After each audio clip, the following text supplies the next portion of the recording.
নতুন ও পুরাতন মিলিয়ে আমেরিকার বাজারে বাংলাদেশি পণ্য প্রবেশের ক্ষেত্রে এখন থেকে গড়ে 52.05% শুল্ক আরোপ হবে বলে জানিয়েছে Bangladesh knitwear manufacturers and exporters association BKMEA। এর ফলে বাংলাদেশের মধ্যম সারির তৈরি পোশাকগুলো বন্ধ হয়ে যেতে পারে বলে শঙ্কা জানিয়েছেন অর্থনীতি বিশ্লেষকরা। সংকট নিরসনে আমেরিকার সঙ্গে আলোচনার জন্য উচ্চ পর্যায়ের কমিটি গঠনের আহ্বান জানিয়েছেন তারা। বিশ্বের বিভিন্ন দেশের পাশাপাশি বাংলাদেশি পণ্যের উপর নতুন করে 37% শুল্ক আরোপ করেছে ট্রাম্প প্রশাসন। এর আগে গড়ে শুল্ক ছিল 15.05%। BKMEA জানিয়েছে এখন থেকে আমেরিকায় বাংলাদেশি পণ্য প্রবেশের ক্ষেত্রে সব মিলিয়ে কর আরোপ করা হবে 52.05%। TBN24 এর সঙ্গে আলাপকালে BKMEA সভাপতি মোহাম্মদ হাতেম মন্তব্য করেন, ট্রাম্পের এই ঘোষণা বাংলাদেশের তৈরি পোশাক কারখানা মালিকদের কাছে বিনা মেঘে বজ্রপাতের মতো। এর ফলে মধ্যম সারির কোম্পানিগুলো বন্ধ হয়ে যেতে পারে বলে শঙ্কা জানান তিনি।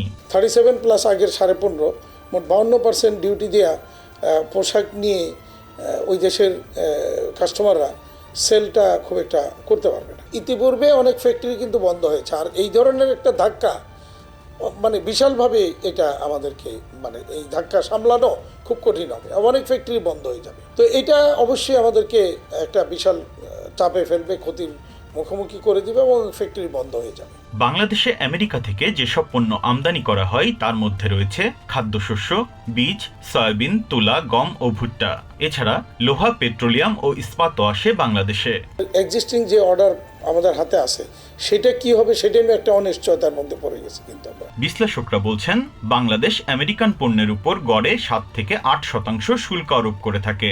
আমেরিকা শুল্কের পাশাপাশি এক্সচেঞ্জ রেট পলিসি, ট্রেড পলিসির মতো বিষয়গুলো বিবেচনায় নিয়েছে।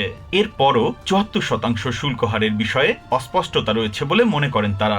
আমরা আমেরিকা থেকে যে পরিমাণে রপ্তানি করি আমরা তার থেকে অনেক কম আমদানি করি। তা আমার মনে হয় যে এই ক্ষেত্রে আমরা আমাদের উচ্চ পর্যায়ের কমিটির কথা আমি বলছিলাম যে আমাদের NBR, commerce ministry, foreign ministry একটা উচ্চ পর্যায়ে কমিটি করে এবং সত্যিকার অর্থে রিভিউ করে আসলে কি আমাদের তারিফে 74% আছে কি না US এর ক্ষেত্রে সেটি দ্রুত রিভিউ করে এবং তাদের সাথে সেটা কনভে করা এবং আমাদের এই প্রপোজিশনগুলো তাদেরকে দেওয়া।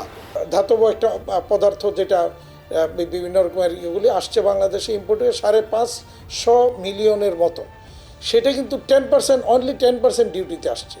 তারপরে দ্বিতীয় সর্বোচ্চ সয়াবিন, সেটা কিন্তু ডিউটি ফ্রি আসছে। তৃতীয় সর্বোচ্চ 250 মিলিয়ন, সেটাও কিন্তু কটন বাংলাদেশে আসছে, সেটাও কিন্তু ডিউটি ফ্রি। চতুর্থ হলো অ্যালকোহল জাতীয় আইটেমগুলি, সেখানে ডিউটি আছে।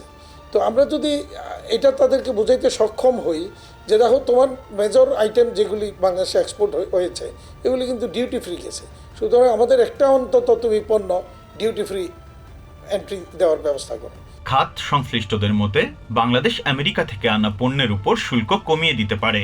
সংকট নিরসনে দ্রুত ট্রাম্প সরকারের সঙ্গে আলোচনার টেবিলে বসা প্রয়োজন বলে মনে করেন তারা। অ্যাটলিস্ট একটা আইটেমে যে নতুন 37 তোমরা যোগ করছো, একটা আইটেমে এটা প্রত্যাহার করে দাও, সেটা পোশাক শিল্প।